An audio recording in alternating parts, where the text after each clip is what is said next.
fancy being on live television having fun with all of us here in CBBC HQ? Of course you do! At 5:45 every weekday, one of your faces could be appearing in that screen talking to us. I wouldn't lie to you. But how do you get involved? Well, it's simple. Head over to the HQ page on the CBBC website and send in an email to cbbc@bbc.co.uk with your name and your parent or guardian's phone number. But most importantly, get permission and we can be seeing your face live on that screen very, very soon. My name's Steve Banshaw, and this is my search for the Deadly 60. That's not animals that are dangerous to me. Yes, it is! They're animals that are deadly in their own world. The wildest animals, the weirdest places. And for the first time, we're finding out the challenges they face. Oh, no, look at this! And what we can do to save them. And you're coming with me every step of the way! This time, the crew and I are in the West African nation of Gabon. We're heading inland and upriver to a forgotten paradise of lagoons, swamps, and jungle. We're in Loango National Park, right on the coast of Gabon. It has savanna, forests, and even some stunning beaches. And that means the animal diversity here is second to none. I come face to face with one of our closest relatives in an encounter I'll never forget. My heart is in my mouth. Get a little too close to a fiery giant. In the car. But first up, I'm in search of deadly jaws.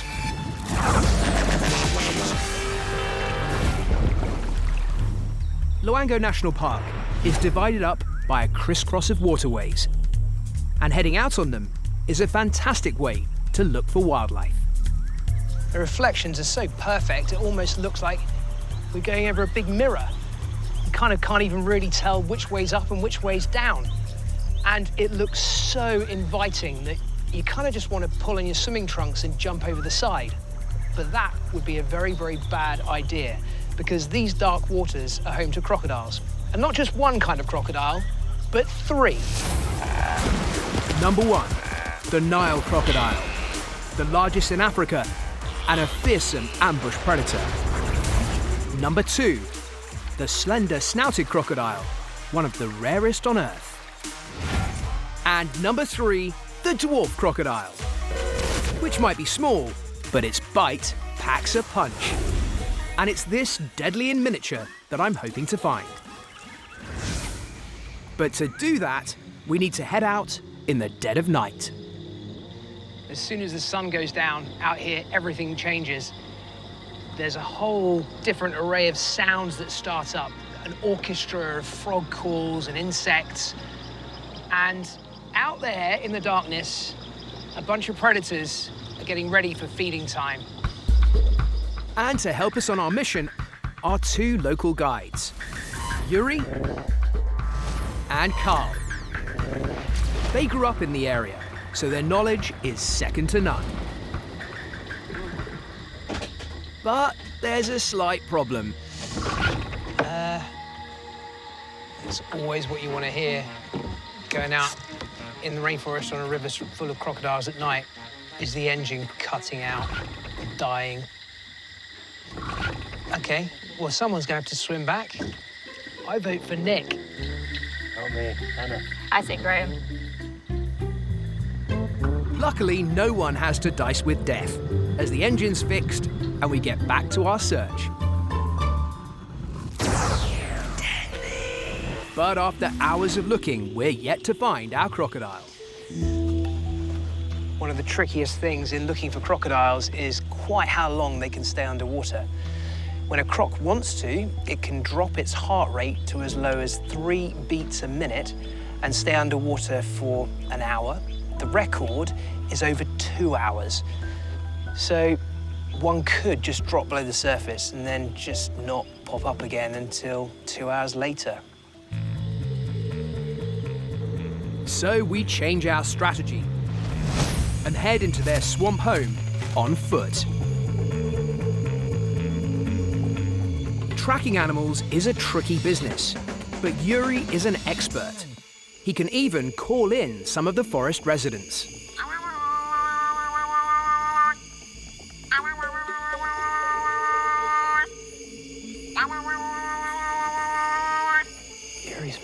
call of a duiker. Bizarre noise kind of blowing through his nose. And you can see that the duiker is interested, it's intrigued. It's actually coming closer to us.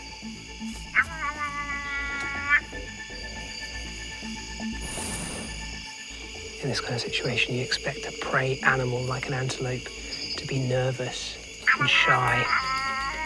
This one clearly thinks that Yuri is another duiker. You very, very rarely get to see as good a view of any mammal as that in the forest. That is brilliant. Then I spot a glimmer of red at the water's edge. Let's hope it's the croc I've been looking for.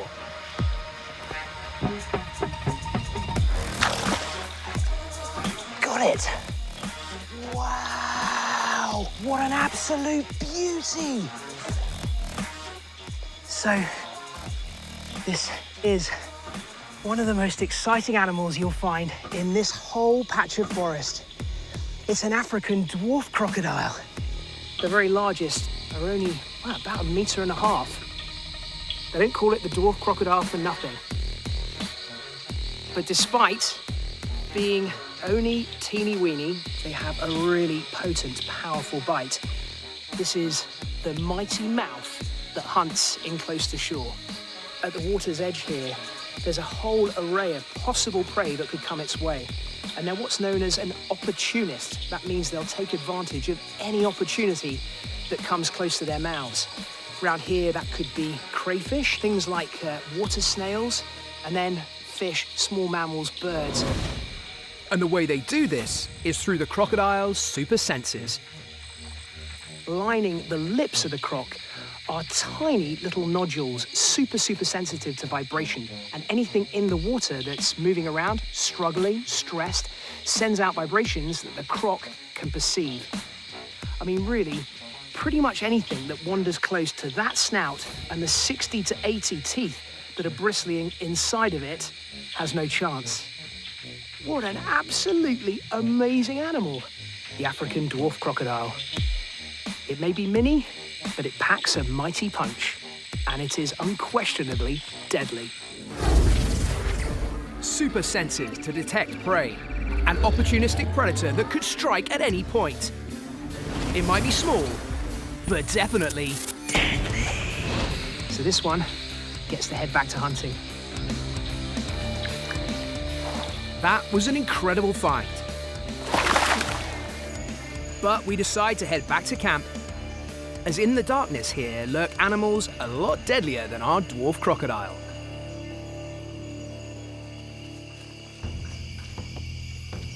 So that is the footprint of the world's largest land mammal.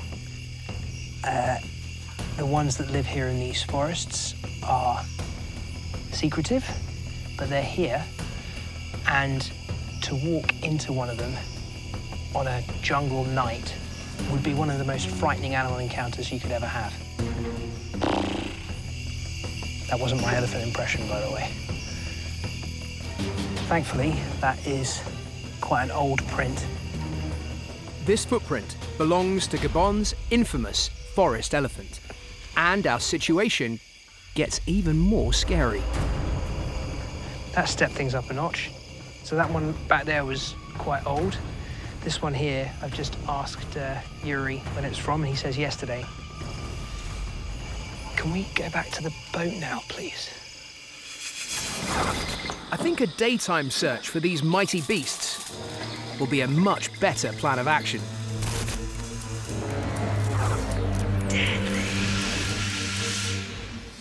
With the sun up, it's time to head back out on our search for the secretive forest elephant. Forest elephants may look just like the savanna elephants you see all over Africa, but they are in fact their own separate species. Their straighter tusks help them move through their forest home, and they're smaller in stature. But what they lack in size to their cousins, they make up for with a fierce and fiery temper. Some of this could be down to how they're threatened by poachers, and also the dense forest habitat they live in. which means surprise encounters are more common and definitely more deadly. So we'll need to have all our wits about us on our search.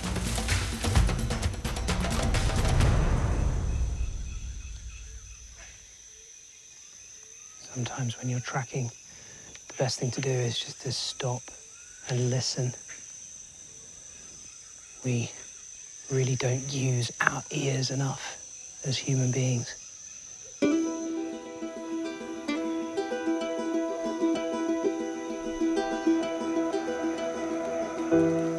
Every little sound could be the key to tracking down these elephants.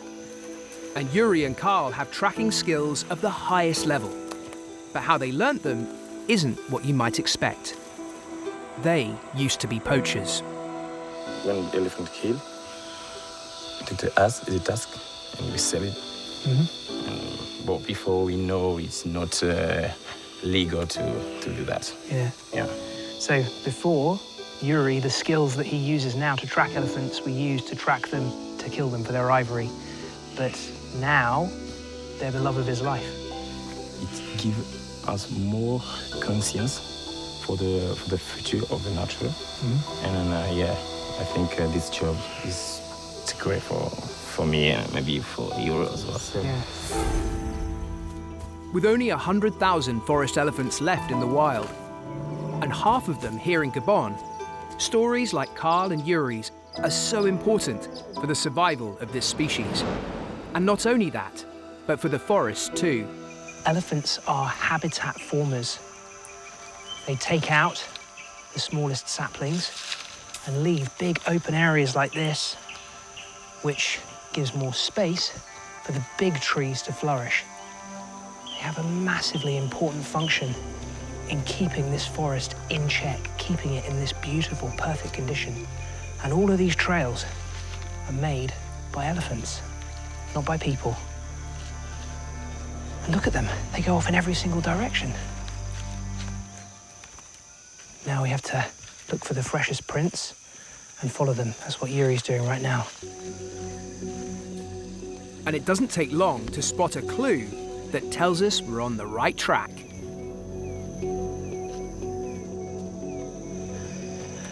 Okay, that is the freshest and crispest track we've seen so far. Crisp enough that you can even see the toenails. Getting closer. So from here on in, caution is the absolute key to staying safe. Elephants are one of the most adored, loved kinds of animals on planet Earth. But as the world's largest land mammal, they have to be treated with incredible respect. So we have to love them, take care of them, think of ways of protecting them in their future, but never, ever take them for granted. And finally, we catch our first glimpse of this incredible animal. Come to where I am. Come to where I am. Straight down there.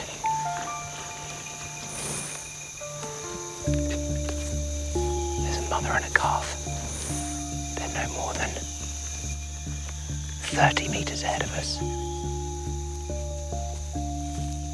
So, they're going to know that we're here. Elephants have extraordinarily acute hearing and sense of smell. And they will certainly have heard us approaching and probably smelt us too. At present, I have no idea how big this group is. C'est d'accord maintenant? C'est pas de problème? As this is our first encounter, Yuri and I discuss the plan of action.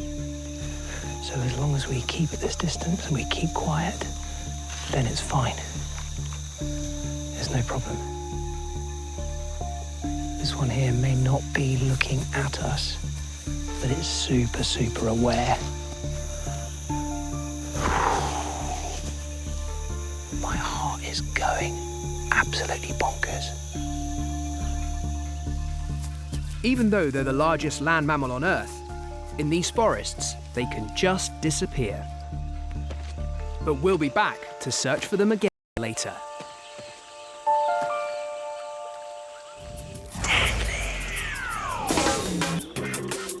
Next up, I have a very special opportunity to join a group of researchers studying an animal that's one of our closest relatives. So this is going to be our home for the next few days, jungle camp. It's a little bit on the rustic side. In here are the places where we're going to be sleeping.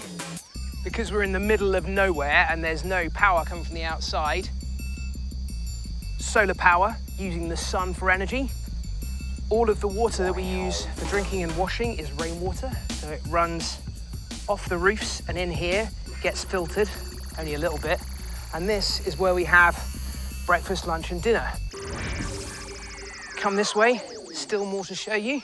Beyond the camp is forest, miles and miles of forest. These forests are stalked by a truly terrifying animal, one of our very closest relatives, the chimpanzee. Apart from humans, chimpanzees are the most intelligent primate on the planet. And they don't just eat bananas. Chimps, like us, can be hunters. Chimpanzees are much stronger than an adult human, and they use this power in battles of dominance, even to the death. Their impressive canine teeth, musculature, and fists are used on a variety of prey: monkeys, small antelope, and other chimps. They may even go to war with rival groups. The chimps at Luango are so well protected, only me and cameraman Graham can go out and see them.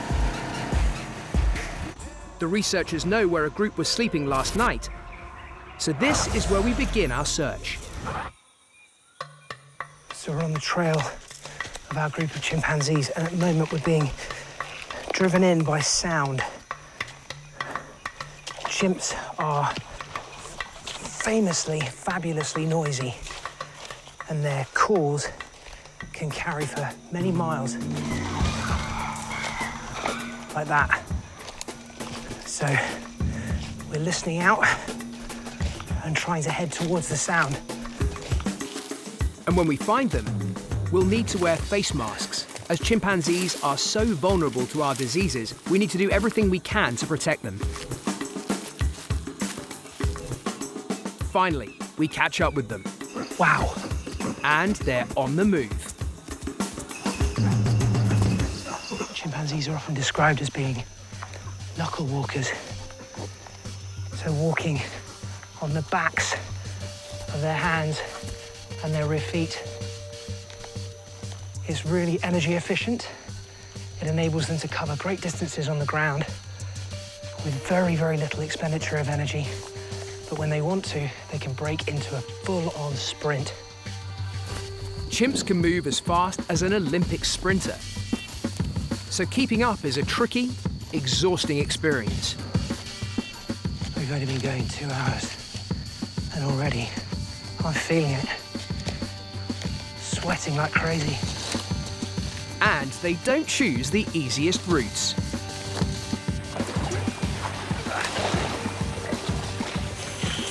Hello, mate, how you been?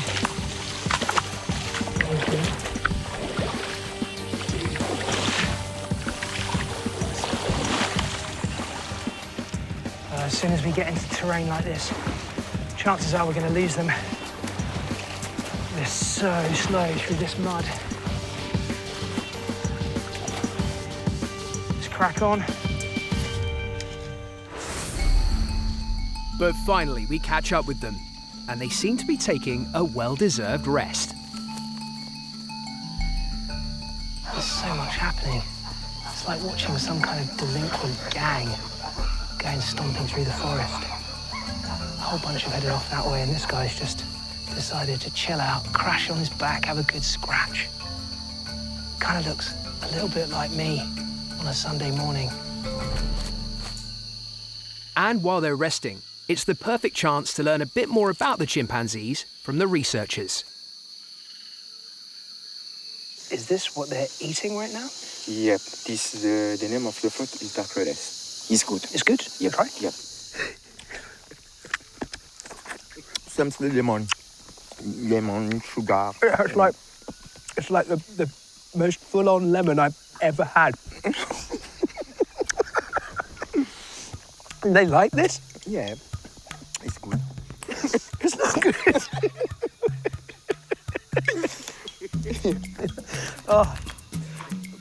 I'm going to be walking around all day like this. Maybe that's why chimpanzees are like... Suddenly, up in the trees, I see a behaviour few have ever witnessed, and completely unique to the chimps of Loango. The female chimpanzee up above me right now is holding in her lap a tortoise that she's found, and she's now taken it up into the treetops to feed on it. Chimps are tool users, particularly in this part of the world. They've been seen for many years now using tools to pick ants and termites out of their nests, using tools for all sorts of things. And what the chimpanzees here have learnt to do is to smash that tortoise open on the buttress root of a tree to get to the rich protein inside. To get even a short glimpse of this rare behaviour is truly remarkable. Knowing that these animals have the ability to take advantage of any situation to find food, it really brings it home to you quite how special and quite how deadly they are. And chimpanzees are so resourceful, they can find food in many different ways. These chimps have come together in a little circle. They almost look like a witch's coven, kind of all hunkered down around a cauldron. What's going on is that there is a bee's nest below the surface of the ground. And they've all come together to dig it out and then feed. I have never seen anything like this before in my life. That is just extraordinary. I think that one might have just got stung. Look at that one just licking what I assume must be honey off its fingers. But food like this is a luxury, which means competition is fierce.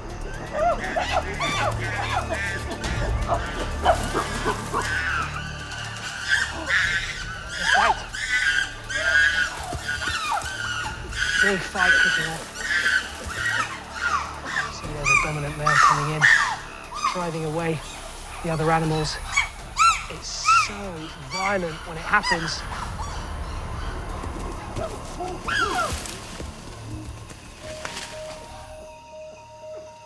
Even with their strength and intelligence, chimpanzees are still facing many threats to their survival.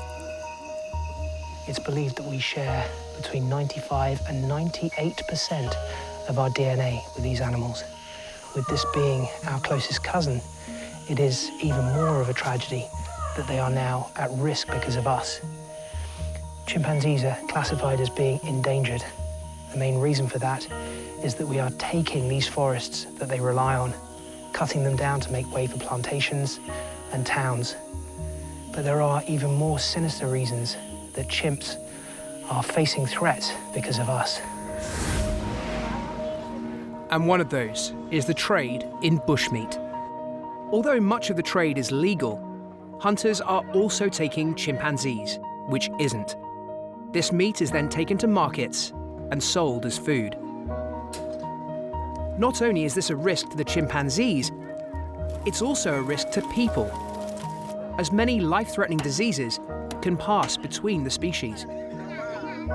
If we want to see chimpanzees into the future, we need to find ways to put a stop to this killing. Well, our friends are looking down at us from on high. You can just see them peeking down. I think that this is where they're going to be for the next few hours now, maybe until they make their beds for the night.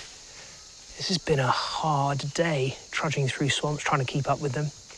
But there is no doubt that with their communication, their coordination, their incredible predatory skills, chimpanzees are worthy of a place on my list. Super intelligent hunters, stronger than an adult human, these forest stalkers are undeniably deadly. We're back on the search for our elusive forest elephant. And we come across the most incredible sight.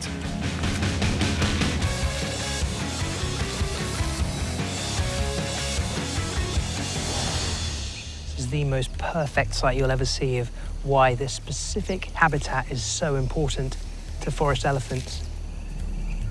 They're out in the open on the savannah, feeding on the grass, which is a superb source of food for them, but staying right close to the forest edge. That's where they feel most safe. Out here, they're vulnerable. So staying close, they can always disappear in if they feel spooked. See that trunk held up in the air there? She's just scenting me, smelling me. The trunk is a remarkable organ, incredibly dexterous and nimble at its tip. Being with forest elephants out here is much safer than in the forest, because you can constantly observe their behavior. It's really important when you're close to elephants, particularly on foot, that you watch their body language very closely. They'll tell you how they're feeling. As yet, I haven't had anything that's even close to a sign of threat or stress from them. Often that can just purely be the way they're standing. It can be a shake of the head, flapping of the ears.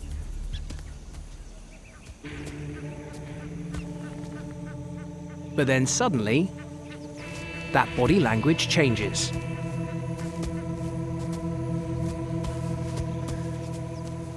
Okay, that display is definitely telling me to back off.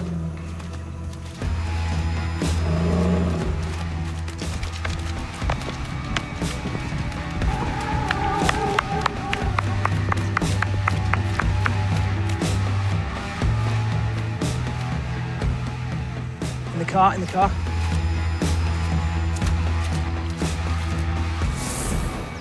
So the sound, the trumpet, that's one of the key signs that an elephant wants you to back off. I would say the #1 rule for working with animals is that you never run, you always hold your ground. But I had every single sign there that was a genuine charge, and the car was near enough that I could get to it before it got to me. We decide to move away in our vehicle. But this elephant is determined to show us who's the boss.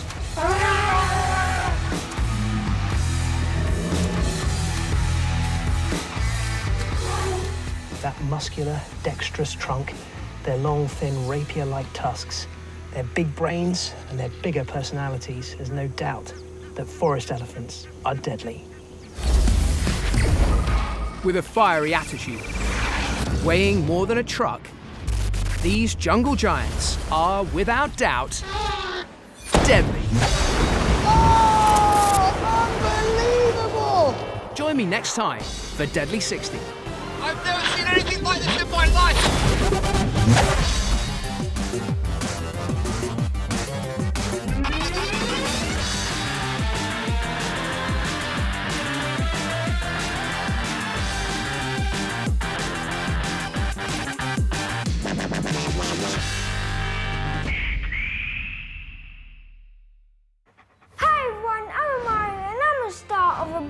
Cooking series. Let's get to it.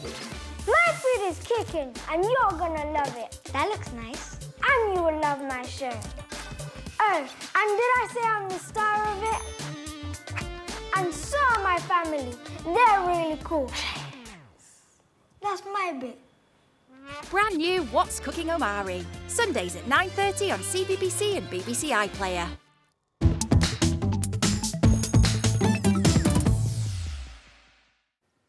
Happy Wednesday morning, people. It is me, R to the H to the Y to the S, Reese, bringing you a morning like no other because it's time for some lockdown learning. We have teamed up with BBC Bitesize to make this morning's telly a place where you can laugh and learn. So we've got some educational episodes of CBBC's best shows. I'm talking about Celebrity Supply Teacher, Horrible Histories, Operation Ouch, and the very best of Bite-Size Daily. So whether it's English, maths, science, or geography, we've got you covered, my friends. So let's start off with the 5 to 7-year-olds because we've got an episode of Bite-Size Daily that is all about the science of hearing. The human body is incredible, isn't it? In fact, I'm going to give you a live demo of how incredible it is. Listen to this note. Bite-Size Daily!